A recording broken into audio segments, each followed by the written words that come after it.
എന്ന പ്രാർത്ഥനയ്ക്കുള്ള ചിന്തയ്ക്കായിട്ട് തിരഞ്ഞെടുത്തിരുന്ന ഭാഗങ്ങളുള്ളത് ഫിലിപ്പിയർ ലേഖനം 1-ാം അധ്യായം അതിന്റെ 3 മുതൽ 6 വരെയുള്ള വാക്യങ്ങളാണ്. ഫിലിപ്പിയർ ലേഖനം 1-ാം അധ്യായം അതിന്റെ 3 മുതൽ 6 വരെയുള്ള വാക്യങ്ങൾ വായിക്കുന്നത്. ഞാൻ നിങ്ങൾക്ക് എല്ലാവർക്കും വേണ്ടി കഴിക്കുന്ന സകല പ്രാർത്ഥനയിലും എപ്പോഴും സന്തോഷത്തോടെ പ്രാർത്ഥിച്ചു നിങ്ങൾ നല്ല പ്രവൃത്തി ആരംഭിച്ചവൻ യേശുക്രിസ്തുവിന്റെ നാളോളം അതിനെ തികയ്ക്കുമെന്ന് ഉറപ്പായി വിശ്വസിച്ചിരിക്കുന്നു. ഒന്നാം നാൾ മുതൽ ഇതുവരെയും സുവിശേഷ ഘോഷണത്തിൽ നിങ്ങൾക്കുള്ള കൂട്ടായ്മ നിമിത്തം ഞാൻ നിങ്ങളെ ഓർക്കുമ്പോഴൊക്കെയും എന്റെ ദൈവത്തിന് സ്തോത്രം ചെയ്തു. ഈ വാക്യങ്ങളിൽ നിന്ന് പൗലോസിന്റെ പ്രാർത്ഥനയിലുള്ള 4 വ്യത്യസ്ത കാര്യങ്ങളെ കുറിച്ചാണ് ഞാൻ നിങ്ങളുമായി ചിന്തിക്കാനായിട്ട് ആഗ്രഹിക്കുന്നത്. നാം പൗലോസിനെ കുറിച്ച് നോക്കുകയാണെങ്കിൽ പൗലോസ് ഒരു പ്രാർത്ഥനാ പുരുഷനായിട്ട് നമുക്ക് മനസ്സിലാക്കാനായിട്ട് സാധിക്കും. തന്റെ പല ലേഖനങ്ങളിൽ പല സ്ഥലത്തും താൻ പ്രാർത്ഥനയെ കുറിച്ച് എഴുതിയിരിക്കുന്ന നമുക്ക് കാണാനായിട്ട് സാധിക്കും. പൗലോസ് മാതൃകയായി തിരഞ്ഞെടുത്തിരിക്കുന്നത് തന്നെ കർത്താവായ യേശുക്രിസ്തുവിനെയാണ് പൗലോസ് മാതൃകയായി എടുത്തിരിക്കുന്നത്. 1 കൊരിന്ത്യർ 11-ാം വാക്യത്തില് നാം വായിക്കുന്നത് പൗലോസ് പറയുകയാണ്, ഞാൻ കർത്താവിന്റെ അനുകാരികളായിരുന്നപ്പോൾ നിങ്ങളും എന്റെ അനുകാരികളായിരിക്കുന്നത്. അപ്പൊ കർത്താവിനെ മാതൃകയാക്കിയാണ് പൗലോസ് തന്റെ ജീവിതം കഴിച്ചെന്ന് നമുക്ക് മനസ്സിലാക്കാനായിട്ട് സാധിക്കും.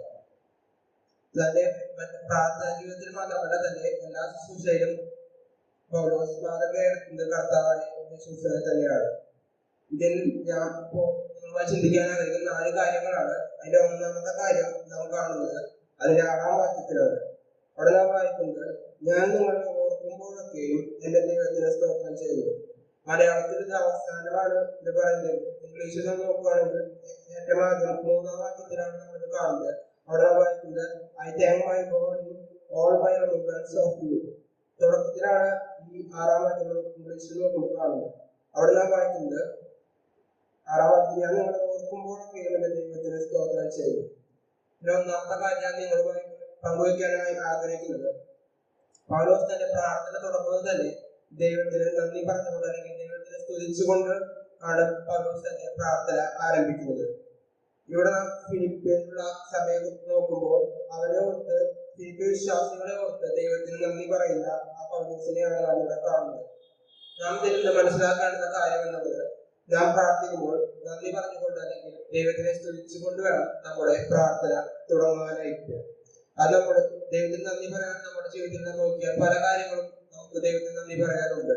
സങ്കീർത്തനകാരൻ 103-ാം സങ്കീർത്തനത്തിൽ പറയുന്നത് അവന്റെ ഉപകാരങ്ങളൊന്നും മറക്കരുതെന്നാണ്. അപ്പോൾ നാം ദൈവത്തിന് നന്ദി പറഞ്ഞുകൊണ്ട് വേണം നമ്മുടെ പ്രാർത്ഥന തുടങ്ങാനായിട്ട്. അതാണ് നാം ഈ പൗലോസിന്റെ ഈ 6-ാം വാക്യത്തിൽ നാം കാണുന്നത്. ഇനി അതിന്റെ 2-ാമത്തെ കാര്യം ഞാൻ നിങ്ങളോട് പറയാനായിട്ട് ആഗ്രഹിക്കുന്നത് അതിന്റെ 1-ാം അധ്യായത്തിന്റെ 3-ാം വാക്യത്തിലാണ്. ഞാൻ നിങ്ങൾക്ക് എല്ലാവർക്കും വേണ്ടി കഴിക്കുന്ന സകല പ്രാർത്ഥനയും. ഇവിടെ നാം മനസ്സിലാക്കുന്നത് ഇവിടെ പൗലോസ് എല്ലാവർക്കും വേണ്ടി കഴിക്കുന്ന പ്രാർത്ഥനകളാണ്. എല്ലാവർക്കും വേണ്ടി കഴിക്കുന്ന സകല പ്രാർത്ഥന. ഇവിടെ എല്ലാവർക്കും വേണ്ടി കഴിക്കുന്ന പ്രാർത്ഥന കഴിക്കുന്ന പൗലോസിനെയാണ് നാം കാണുന്നത്. പൗലോസിന്റെ ഈ ഫിലിപ്പിയിലുള്ള അനുഭവം നോക്കുകയാണെങ്കിൽ, ഫിലിപ്പിയ ആയിരിക്കുന്ന സമയത്ത് പൗലോസ് പല മറ്റു കൈപ്പേറിയ അനുഭവങ്ങളിലൂടെയും പൗലോസ് കടന്നു പോയിട്ടുണ്ട്. പല ആരാധനായാലും അതുപോലെ തന്നെ മറ്റു പല മോശം അനുഭവങ്ങളും പൗലോസ് ഫിലിപ്പിയിൽ വെച്ച് നേരിട്ടിട്ടുണ്ട്. എന്നാൽ പൗലോസ് അവിടെ പറയുകയാണ്, ഞാൻ എല്ലാവർക്കും വേണ്ടി പ്രാർത്ഥന കഴിക്കുന്നത്. പൗലോസിന്റെ ജീവിതം എടുത്ത് നോക്കിയാൽ എല്ലായ്പ്പോഴും പ്രാർത്ഥിക്കുന്ന ഒരു വ്യക്തിയായിരുന്നു പൗലോസ് എന്ന് പറയുന്നത്. തന്റെ ജീവിതത്തിൽ ഒഴിച്ചുകൂടാൻ കഴിയാത്ത ഒരു ഘടകമായിരുന്നു പൗലോസിന് പ്രാർത്ഥന എന്നുള്ളത്. അതുകൊണ്ട് തന്നെ പൗലോസ് എപ്പോഴും എല്ലാവർക്കും വേണ്ടിയും പ്രാർത്ഥന കഴിക്കുകയാണ്. താൻ സ്നേഹിക്കുന്ന, അതുപോലെ തന്നെ തന്നെ സ്നേഹിക്കുന്ന, തനിക്ക് അടുപ്പമുള്ളവർക്ക് വേണ്ടി മാത്രമല്ല എല്ലാവർക്കും വേണ്ടി പ്രാർത്ഥന കഴിക്കുന്ന പൗലോസിനാണ് നാം കാണുന്നത്. അതിന് നമുക്ക് മാതൃകയാക്കി എടുക്കാൻ കഴിയുന്ന ഒരു കാര്യം എന്നുള്ളത്, നമുക്കും അതുപോലെ തന്നെ എല്ലാവർക്കും വേണ്ടി പ്രാർത്ഥിക്കാൻ നമുക്ക് കഴിയണം. നമുക്ക് നമ്മെ അറിയുന്നവർ, അതുപോലെ തന്നെ നമുക്ക് വ്യക്തിപരമായ അടുപ്പമുള്ളവർക്ക് മാത്രമല്ല മറ്റെല്ലാവർക്കും വേണ്ടി, സഭയിലുള്ള എല്ലാവർക്കും വേണ്ടി, അതുപോലെ കുടുംബത്തോട് മനസ്സിലാക്കിയ കുടുംബത്തോടുള്ള എല്ലാവർക്കും വേണ്ടി പ്രാർത്ഥന കഴിക്കുവാൻ നമുക്ക് സാധിക്കേണ്ടത് ആവശ്യമാണ്. അതാണ് 2-ാമത്തെ കാര്യമായിട്ട് പറയാനായിട്ട് ആഗ്രഹിച്ചത്. 3-ാമത്തെ കാര്യം നാം കാണുന്നത് അതിന്റെ 4-ാം വാക്യത്തിലാണ്. എപ്പോഴും സന്തോഷത്തോടെ പ്രാർത്ഥിച്ചു. ഇതിൽ നിന്ന് ഞാൻ നിങ്ങളുമായി പങ്കുവയ്ക്കാൻ ആഗ്രഹിക്കുന്ന മൂന്നാമത്തെ കാര്യം എന്നുള്ളത് എപ്പോഴും സന്തോഷത്തോടു കൂടെ പ്രാർത്ഥിക്കുന്ന ഒരു പൗലോസിനെയാണ് നമുക്കിവിടെ കാണാനായി സാധിക്കുന്നത്. ഇവിടെ നാം ഇതിൽ ശ്രദ്ധിക്കേണ്ട പദങ്ങളുണ്ട്. എപ്പോഴും എപ്പോഴും എന്നുള്ള ആ പദമാണ്. എപ്പോഴും സന്തോഷത്തോടു കൂടെ പ്രാർത്ഥിക്കുക.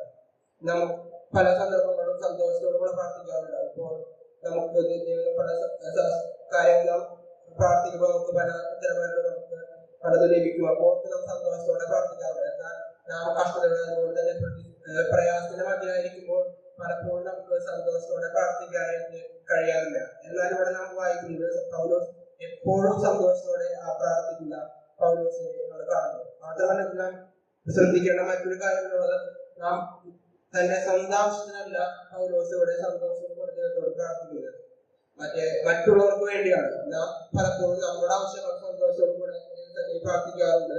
എന്നാൽ മറ്റുള്ളവർക്ക് വേണ്ടി സന്തോഷത്തോടെ പ്രാർത്ഥിക്കുന്ന ആ പൗലോസിനെയാണ് നാം കാണുന്നത്. നമ്മുടെ സ്വന്തം ആവശ്യങ്ങൾ ദൈവസന്നിധിയിൽ ഓർപ്പിക്കുന്നതോടൊപ്പം തന്നെ മറ്റുള്ളവർക്ക് വേണ്ടി പ്രാർത്ഥിക്കാനും സന്തോഷത്തോടു കൂടെ പ്രാർത്ഥിക്കാനും നാം സമയം കണ്ടെത്താൻ വളരെ ആവശ്യമാണെന്നാണ് ഇത് ഞാൻ പറയാൻ ആഗ്രഹിക്കുന്ന മൂന്നാമത്തെ കാര്യം. നാലാമത്തെ കാര്യം നാം അതിന്റെ 4-ാം വാക്യത്തിൽ തന്നെയാണ് കാണുന്നത്. നിങ്ങൾ നല്ല പ്രവൃത്തിയെ ആരംഭിച്ചവൻ യേശുക്രിസ്തുവിന്റെ നാളോളം അതിനെ തികയ്ക്കുമെന്ന് ഉറപ്പായി വിശ്വസിച്ചിരിക്കുന്നു. ഇവിടെ തന്റെ ആ പ്രാർത്ഥന ദൈവം കേൾക്കുമെന്നുള്ള ആ ഉറച്ച വിശ്വാസത്തോടു കൂടി പ്രാർത്ഥിക്കുന്ന ആ പൗലോസിനെ നമ്മൾ കാണുന്നത്. ഈ ഉറപ്പ് നമുക്കും നമ്മുടെ പ്രാർത്ഥനയിൽ ഉണ്ടാകേണ്ടത് ആവശ്യമാണ്. ഇങ്ങനെ ദൈവം നമുക്ക് നമ്മുടെ പ്രാർത്ഥന കേൾക്കും, അതിന് ഉത്തരമല്ലോ എന്നുള്ള ആ ഉറപ്പ് നമുക്ക് ലഭിക്കുമ്പോൾ നമുക്കും പൗലോസിനെ പോലെ എപ്പോഴും പ്രാർത്ഥിക്കാനും അതുപോലെ തന്നെ മറ്റുള്ളവർക്ക് വേണ്ടി അതുപോലെ തന്നെ സന്തോഷത്തോടെ അതുപോലെ തന്നെ എല്ലായ്പ്പോഴും പ്രാർത്ഥിക്കാൻ നമുക്കും ഇങ്ങനെ ഒരു ഉറപ്പുണ്ടെങ്കിൽ നമുക്ക് അതിന് സാധിക്കും. നമ്മുടെ പ്രാർത്ഥനയ്ക്കും ദൈവം ഉത്തരം നൽകുന്നുള്ള ആ ഉറപ്പോട് കൂടി വേണം നാം പ്രാർത്ഥിക്കാൻ. ഇവിടെ പൗലോസിന്റെ ഉറപ്പ് എന്നുള്ളത് പ്രാർത്ഥന എന്ന് മാത്രം, പ്രാർത്ഥനയല്ല പൗലോസ് തന്നെ ഉറപ്പ് വയ്ക്കുന്നത്. ആ പ്രാർത്ഥന കേട്ട് പ്രവർത്തിക്കുന്ന ദൈവത്തിനാണ് പൗലോസ് തന്നെ ഉറപ്പ് വയ്ക്കുന്നത് നമുക്ക് ഇവിടെ കാണാനായി സാധിക്കും. അതുപോലെ തന്നെ നമുക്കും നമ്മുടെ പ്രാർത്ഥന ദൈവം നമ്മുടെ പ്രാർത്ഥന കേട്ട് നമുക്ക് ഉത്തരം നൽകുന്നത് ദൈവം ജീവിക്കുന്നുണ്ടെന്ന ഉറപ്പോട് കൂടി ദൈവത്തിൽ വിശ്വസിച്ച് നമുക്ക് പ്രാർത്ഥന കഴിക്കാൻ ദൈവം നമ്മളെ സഹായിക്കട്ടെ. ഞാനപ്പോൾ ഈ 4 കാര്യങ്ങളാണ് നിങ്ങളുമായി പങ്കുവച്ചത്. ഈ പൗലോസിന്റെ ഈ പ്രാർത്ഥനകളിൽ ഒന്ന്, നമ്മുടെ പ്രാർത്ഥന തുടങ്ങുമ്പോൾ സ്തോത്രത്തോടു കൂടി നമ്മുടെ പ്രാർത്ഥന അതുപോലെ നമ്മുടെ ജീവിതത്തിൽ ദൈവം ചെയ്ത ഉപകാരങ്ങളെ നന്ദി പറഞ്ഞുകൊണ്ട് വേണം നാം നമ്മുടെ പ്രാർത്ഥന ആരംഭിക്കാനായിട്ട്. രണ്ടാമത് നിങ്ങളോട് പറഞ്ഞ വിഷയം എന്നുള്ളത് എല്ലാവർക്കും വേണ്ടി പ്രാർത്ഥിക്കണം. നമ്മുടെ ആവശ്യങ്ങൾ ദൈവസന്നിധിയോടെ നമുക്ക് എല്ലാവർക്കും വേണ്ടി പ്രാർത്ഥിക്കാൻ നാം സമയം കണ്ടെത്തേണ്ടത് ആവശ്യമാണ്. മൂന്നാമത് ഞാൻ പറഞ്ഞത് സന്തോഷത്തോടു കൂടെ പ്രാർത്ഥിക്കുന്ന ആ പൗലോസിനെയാണ്. നാം നമ്മുടെ ജീവിതത്തിൽ നമുക്ക് പല പ്രതിസന്ധി ഘട്ടങ്ങളിലൊക്കെ വരുമ്പോൾ നാം സന്തോഷത്തോടു കൂടെ നമ്മുടെ ആവശ്യങ്ങളും അതുപോലെ തന്നെ മറ്റുള്ള ആവശ്യങ്ങളും അതിനോടൊപ്പം പ്രാർത്ഥിക്കേണ്ട ആവശ്യമാണ്. പറഞ്ഞ കാര്യങ്ങൾ ദൈവത്തിന് പ്രാർത്ഥന കേട്ട് ഉത്തരം അനുഭവിക്കുന്നുള്ള ആ ഉറപ്പായി വിശ്വസിച്ച് ആ ഉറപ്പോട് കൂടിയുള്ള ആ പ്രാർത്ഥന കഴിക്കേണ്ടത് ആവശ്യമാണ്. തുടർന്നുള്ള നാളുകളിലും നമുക്ക് ഈ കാര്യങ്ങൾ ജീവിതത്തിൽ മാതൃകയാക്കാം. ദൈവം നമ്മളെ സഹായിക്കട്ടെ. ദൈവം